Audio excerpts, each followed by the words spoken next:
Welcome to Metaphysical Hippie Chicks 2.0.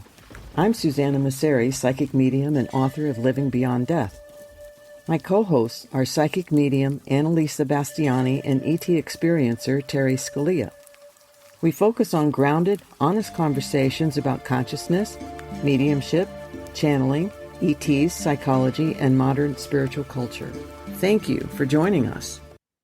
Welcome back, everyone. Thank you for being here. If you're new, welcome. Today, we are going to talk about the body and trauma. Why do people feel fear, anxiety, or tension long after a traumatic event is over? And why can someone move on mentally but still feel emotionally or physically affected? Now, we are not therapists. We are going to have a very honest conversation. And we're going to talk about how every living thing has a will to survive. And because trauma is not only a memory, it can also become a physical response pattern within the body. The nervous system, and we have a great nervous system, is geared towards survival through fight, flight, freeze, and fawn responses, just to name a few. The body can remain in survival mode for many years, even decades, long after the danger or traumatic event has passed, which is why trauma responses are often automatic and unconscious. The memory of a trauma can live in the subconscious and, in turn, manifest in the body as disruption, disease, disorder, or injury. Welcome, Terry and Annalisa. Ta-da! Hi, guys. Hello. Hi. How's it going? Trauma. Most of us have experienced trauma. Sometimes the trauma doesn't land really in a traumatic way, but it's there. And sometimes that traumatic event, because it may be closely tied to your emotions, may be living in your subconscious and affecting your body, your emotions, and how you perceive things. And one of the most common, I think, would be fibromyalgia. And I've known several people with fibromyalgia, and it's not fun. And there were so many years that people suffered, mostly women, because 75% of diagnosed cases are women. You know how we are. We're the emotional, we hang on to things. And for so many years, the medical profession thought it was all in our heads. Yeah. Just like everything else. Hysteria. Exactly. There's an insane asylum waiting for you, crazy woman. And that's like through the 60s. I mean, Yeah, I know. women were put away for far less. Just send them to Bedlam. Did you ever see that movie? Bedlam. Yeah. Where then they can harvest your hair for wigs without asking. God, yeah. And you could be put in there because the men wanted a divorce. Yep. You can't take care of the kids. Yeah. Any number of things. I know, Being a lesbian. So Yeah. yes, absolutely. Not giving your husband sex. Yep. All of that. It's a wonder more didn't go postal. I know, right? Just thinking. Yeah, it's amazing that it's rare that women are serial killers. Yeah. Not that it doesn't happen, but it's rare. And sometimes you can go, oh, I can see that. You know? Like Not a good response, by the way. So going back to fibromyalgia. Sorry. I know we're all so guilty. So good at this. I know. What topic? What? You gotta love us. Squirrel. Squirrel.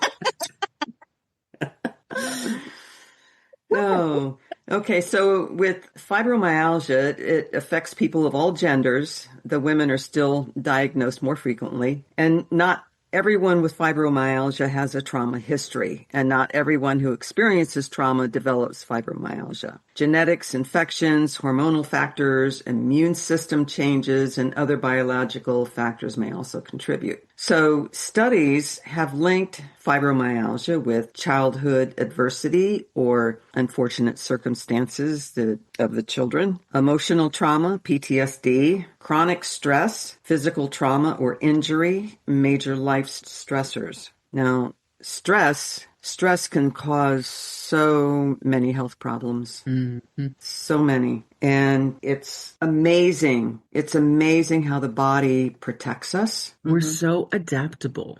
Yes, we Human are. beings are so adaptable that it's almost an unspoken, okay, body's just going to take this on and we're not going to let the brain deal with it. And it's almost instantaneous.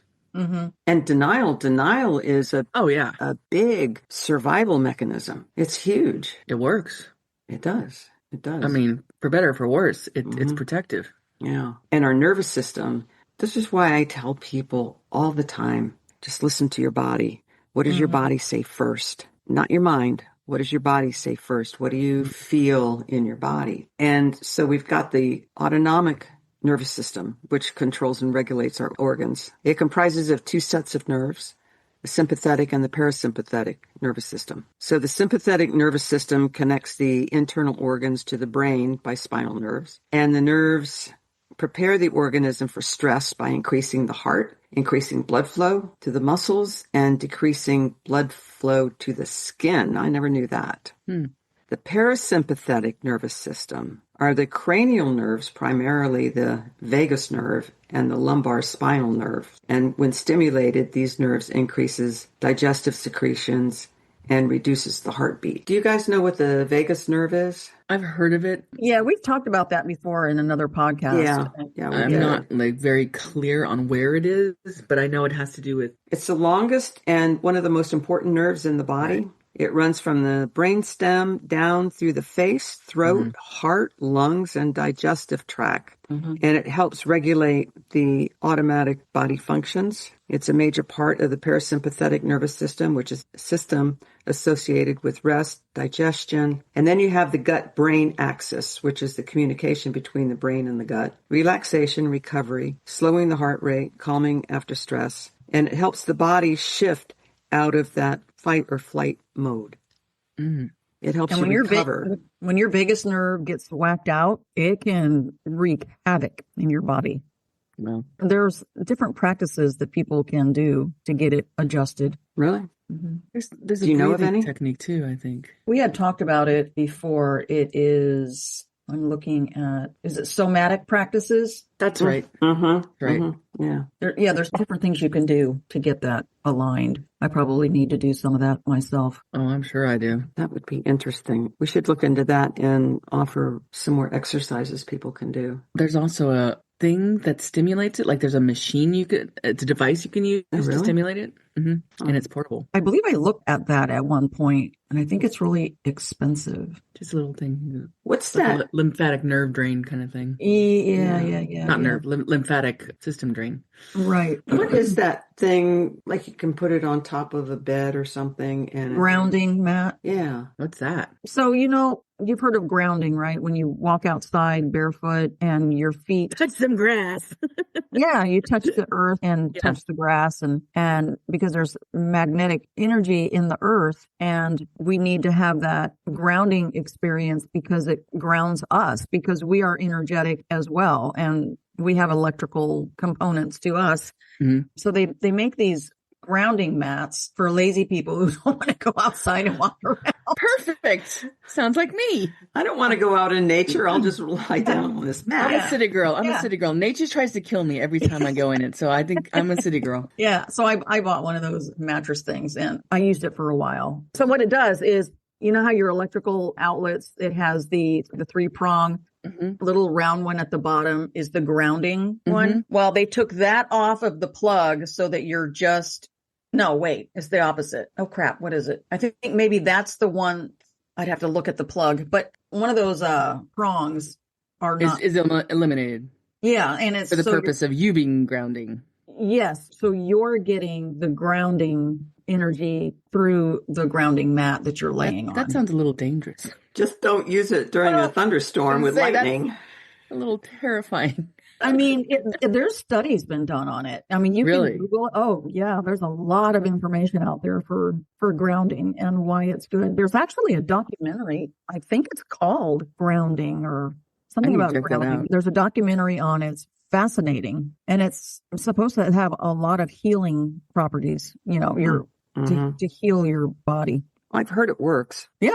I mean, there's people who've a used it. lot of testimony from people that have done this. So, gosh, like anything we can do to make life better. Because, little kids, man, they run around outside barefoot all the time. And they're very, very grounded little people. I wasn't that one. I did. And as adults, we start going, I'm not walking around outside. Doom scroll. Yeah. I got reality TV shows I got to watch. Watch my shows. All right, so there's some basic physical signs of stored trauma. Like what? Chronic muscle tension, jaw clenching, digestive problems, fatigue, check, hypervigilance, sleep problems, panic attacks, dizziness or dissociation, unexplained aches and pains. That covers it all. Are you sure you're not reading my diary? Oh my God. Let's add hypoglycemia to that. Yes. Yep. There is a very specific hypoglycemia that I have experienced called reactive hypoglycemia. And I went to an endocrinologist and he's like, this will all go away when your stress goes away. Like, gee, thanks. I'm going to tell this, but it's going to be very redacted of my recent experience and revelation. Now, you guys know, when my son was born, 2 months after he was born, I came down with like it's a flu. I got symptoms of hypoglycemia. And I had that until he was about 14. And then it went away. It went away for 15 years. And then after my first grandchild was born, wouldn't you know it, at 2 months, the symptoms back again, almost to the day. That's why. So, and I've had it since. So that it's been 14 years since I've had it again.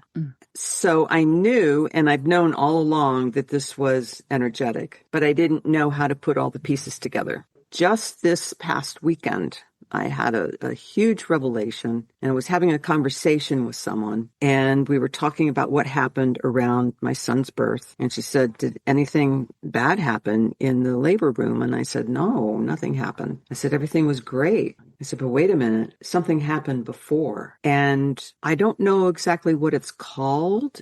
I call it trauma witness. The trauma didn't happened to me, but it happened to the girl that I was sharing the room with. And I really won't go into details about that, but it was traumatic for me watching what was happening to her. I thought, well, what happened around my grandson's birth? And there's a portion I'm just going to leave out, but the major portion of it is that in the first 2 months of his birth, and I was watching him after 6 weeks, that I was taken back basically into the energy of when I had him after I got home, because my circumstances were not ideal. I had many hardships, but life goes on. I moved here, had a career, raised my child as a single parent, everything hunky-dory, but here that hypoglycemia came back. I put the two traumas together that has just been kind of roaming around in my subconscious, that when you think something traumatic like that, it may not be that traumatic, it's just life, but it really does hit you emotionally as a trauma. And you carry that around. You carry that around in your subconscious. I mean, you go on with your life, and those are just memories, but those memories are full of emotion, and those memories have impact, and they had a huge impact on me during the events that happened, and they were just events. It was just life, but it was still within me, and I put 2 to 2 together, and it was like, holy moly, gave me a whole new perspective. It gave me, the next day, I felt like I had completely relaxed within my body. I felt renewed. I felt brand new. And all it took was the act of letting go. And I want to say this to people who might say, well, you just forgave yourself. Well, that's what forgiveness is letting go. To me, that's what forgiveness is. It's not actually forgiving. It's being able to let go of the situation. Yeah. It's being able to let go of the charge of those emotions. So if you guys, I know you guys you've experienced trauma. Terry, you had EMDR. Did that help? It did. What does it do? How do you do it? And what did it do for you? Well, I didn't do it. My therapist did it. And they first discovered it when they were trying to help military members get over the trauma of war with their PTSD. Mhm. And essentially it's teaching your brain to rewire itself it's just a simple movement back and forth like this. And you watch your therapist's finger. It's a process. I mean, she talks you into focusing on the thing that you want to correct, the trauma that you don't want to feel trauma about, the event. Focus on the event. And she had me like saying a phrase about the event. And then she did the EMDR. And I think she repeated it like 3 or 4 times. And each time she repeated it, I felt better when I would think about the trauma, I wouldn't have that reaction that I normally have. And it lessened. And yeah, it was very helpful for me.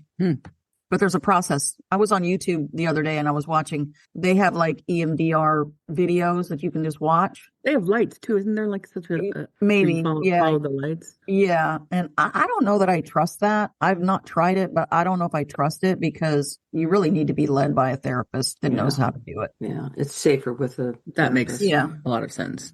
Yeah. There's so many new therapies out, and we've gone so far in that direction. When I used to get therapy in my 30s, it was just all talk therapy. Mm-hmm. And there weren't too many trauma therapists around. Mm-hmm. Yeah. Mm. And I can't believe there wasn't a need for it. So that's interesting.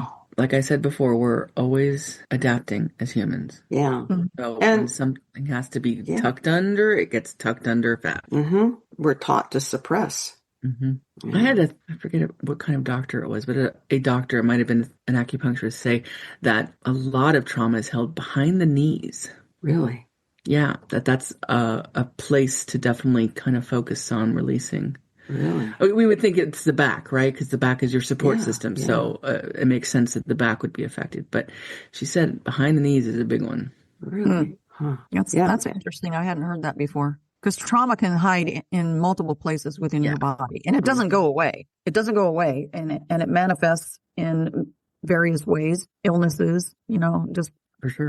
all kinds of things in your life and in your body. And you don't even realize sometimes your illnesses could be related to the trauma that you went through that was never resolved. It's going to come out one way or another. It's patient. Yeah. Yeah, it is. It plays the hangs long out game. and waits. Yeah. And it causes an illness and it's kind of to wake you up. Hey, you got something grief. to deal with. Grief is very patient.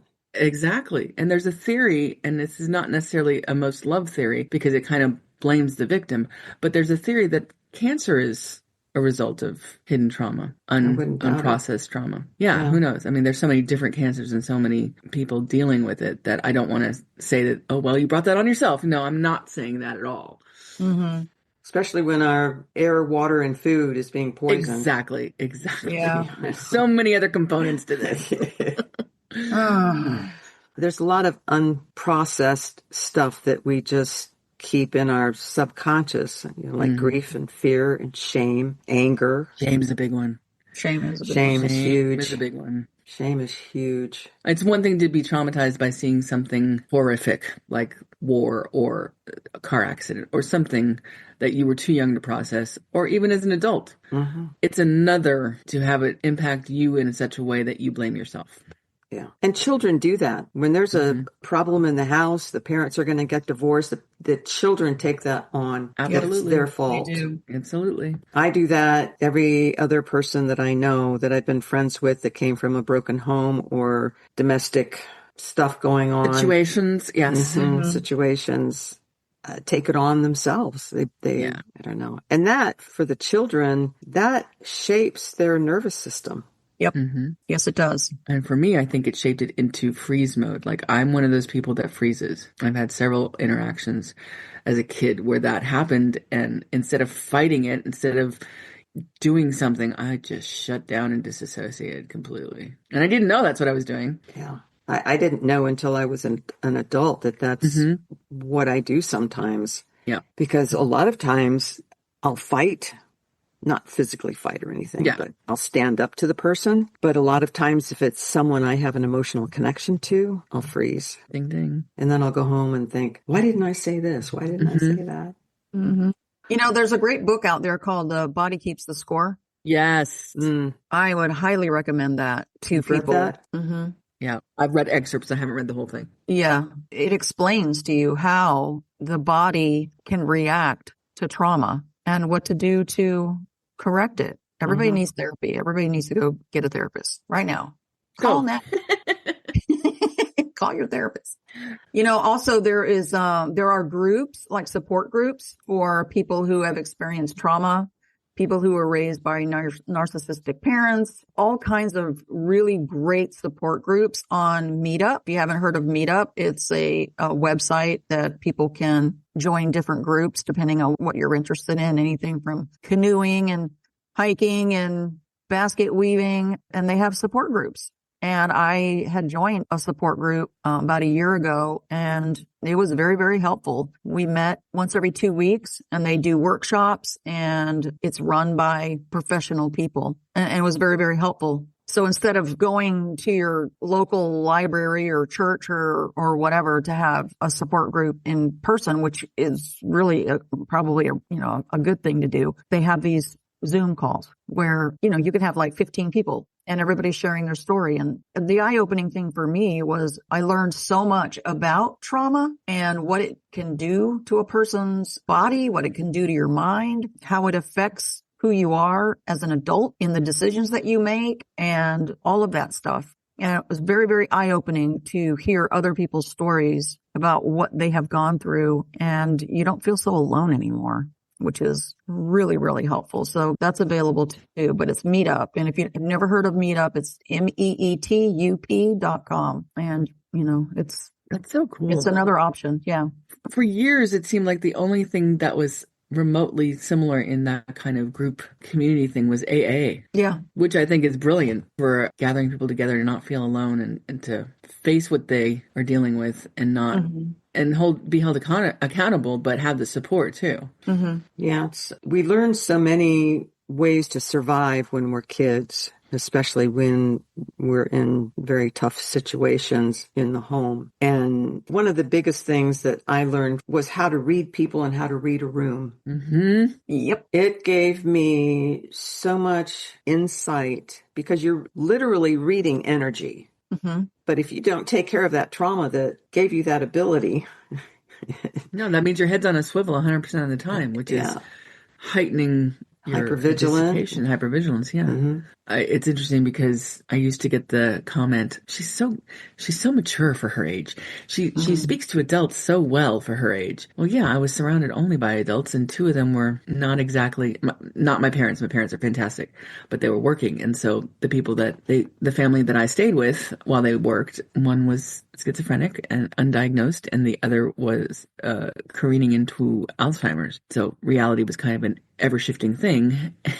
And okay, are they going to be happy today? Are they going to be angry today?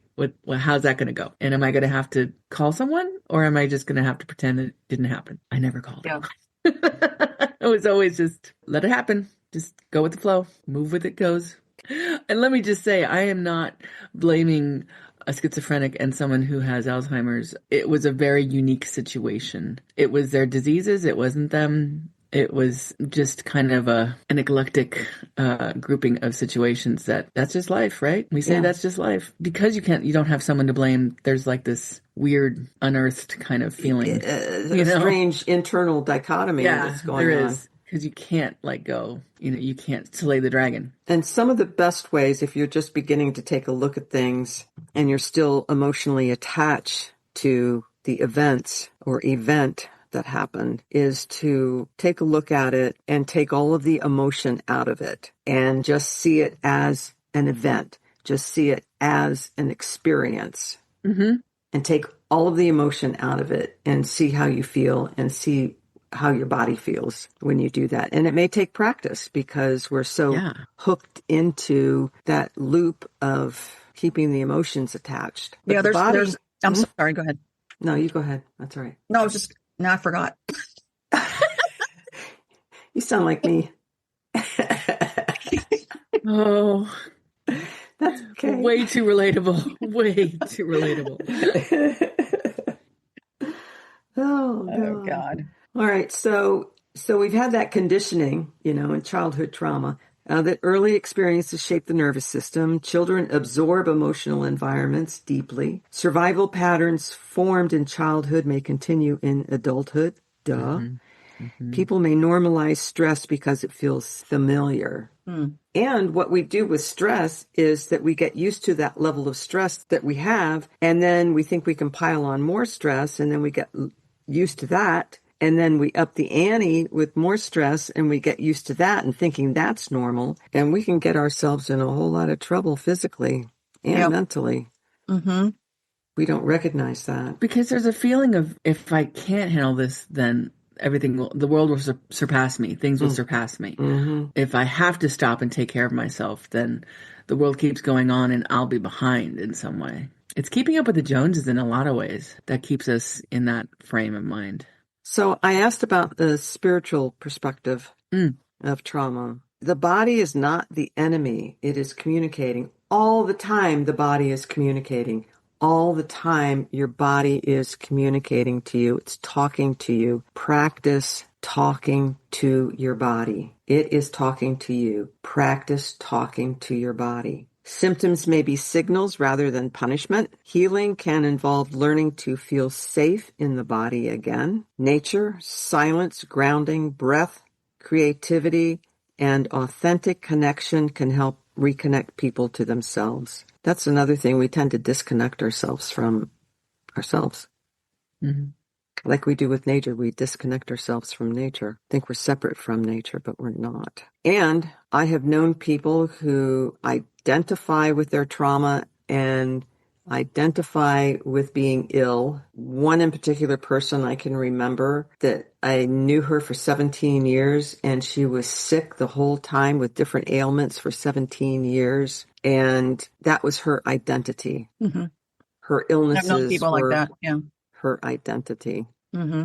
And they wear it with like a badge of honor. Yes. Yeah. Yes. That's the odd part. It's like you get to a point where you don't even want to talk to them anymore because it's all about this ailment or that ailment. We're not talking about old people here. We're just talking about normal people. People in their 30s and whatever. They identify with it. I think they discovered early on that the squeaky wheel gets the oil. You know, like if they complain, if they victimize themselves, then someone's going to pay attention. Yeah, that's the key. Attention. Yeah. That victim mentality that's a dangerous thing. When you're little and you are the victim and then you carry that victimhood into adulthood. Mm-hmm.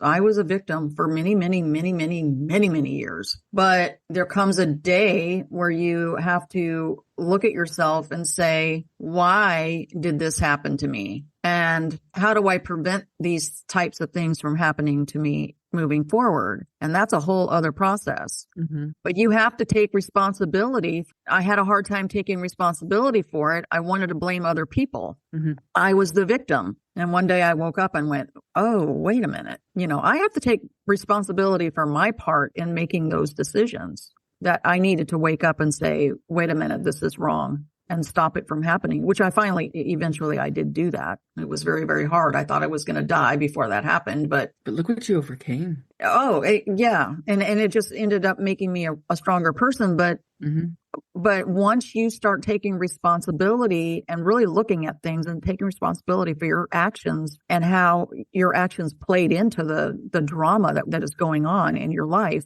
that's when the healing starts, you know, because as long as you keep that victim mentality, you're going to draw people to you that are going to victimize you. Mm-hmm. You have to work it out. That's all energetic. So it took me a lot of years to figure that out, but I'm still working through that. I had a lot of work that I had to do on myself, and ditto. Being alone, I had the time to devote to doing that. Mm-hmm. Not having another person thrown in the mix that's going to complicate things. I'm perfectly happy being by myself. Yeah, and that's not something I expected to feel. All right. So a lot of people, not some, a lot of people unconsciously build identities around survival, and they become hyper independent, people pleasing, perfectionism. Emotional numbness can be adaptive responses. Healing may involve rediscovering who you are underneath the survival patterns. Most people don't want to take a look at that. Yeah. I think there's a depth to that so scary that it takes a long while to get to that point, I think. Yeah. Yeah. It I takes don't think I'm there. responsibility too, like I Terry don't was think I'm saying. there yet. Yeah, exactly. All right. But so well worth It's it a process. in the end. It's a lifelong process. It Exactly. never It is. stops. Yes. It And doesn't it's mean like, yeah. oh, I'm done. Yep. No, It's No. ongoing, never ending Yeah. till the day you leave this earth. Yeah. My friend that I was talking with, she had an epiphany as I was putting everything together because she came from a very abusive home and she associated her back problems, which she's had 2 back surgeries. She associated that with the severe punishment that she received Kind of mimics it. on the back. Mm-hmm. So, and she's just as old as I am, and she's probably been carrying that around since high school. It just means it was time to come up. And timing is everything, too. It is, because you have to be in the right place to receive that, I think. So, just as a disclaimer, not every illness or symptom is caused by trauma. Correct? True. Trauma discussions should not replace medical care or mental health support. And the mind-body connection is complex and individual. And we are not therapists. That's right. Thank you. So approaches can be therapy, somatic practices, breath work, meditation, exercise and movement, time in nature. But the most important thing is connecting with the energy. You can go back, but be careful. You can go back and visit that energy without being involved with it. You can be the observer and take a look at that energy and ask the energy, because everything's consciousness and everything is energy, and ask that energy what you can do for it to leave. Now, what I'm doing with the revelation that I had is that I'm telling that experience, all of the experiences surrounding both births, is that I love you and you no longer serve me and it's time for you to go. I broke the connection. So now I'm saying you can leave. You don't serve me anymore. You can leave. I think that's really cool. But it takes a lot of inner work, emotional awareness. It takes a lot of taking responsibility for your life. It takes a lot of looking at things honestly and really trying to figure it out, because it's all going to be for the betterment of you, for every person that does this, that can do that. And you can't force anything. I've been thinking about this and wondering about this and knowing that it was an energetic thing for 14 years. I've been trying to figure this out because I knew there was something there. Something energetic, and I just didn't know what. Couldn't put my finger on it. Couldn't put the pieces together. I had all the pieces. I just couldn't put it together. Oh, God. It's exhausting doing all this work. I know. It's like we just want to eat ice cream. I know. We ready to wrap this up? Yep. Oh, yeah. Well, we've already gone through Yeah. several different tangents, I'm sure. Yeah. I know. But to end on chocolate. Heal everything with chocolate. That's the premise. That's right. Chocolate heals everything. Other healing approaches would be journaling, creative expression. Go dance. Rest and nervous system regulation, safe relationships, and community. Be with people who love you and support you. And healing is not about becoming perfect. None of us are perfect. And the body often carries what the voice could not express. Awareness is the beginning of change. Listening to the body with compassion may reveal what has been buried for years. We are responsible for what we create in our lives, but responsibility is different from shame. What if your body is not betraying you? What if it's been trying to protect you all along? Talk to your body. All right, everybody. Right on. We love and appreciate you, and we will see you next time. Thank you so much for spending time with us today. If this episode resonated with you, please follow, turn on notifications, and share it on your favorite social platforms. And tag us so we can grow this community together. We love you, we appreciate you, and we will see you next time.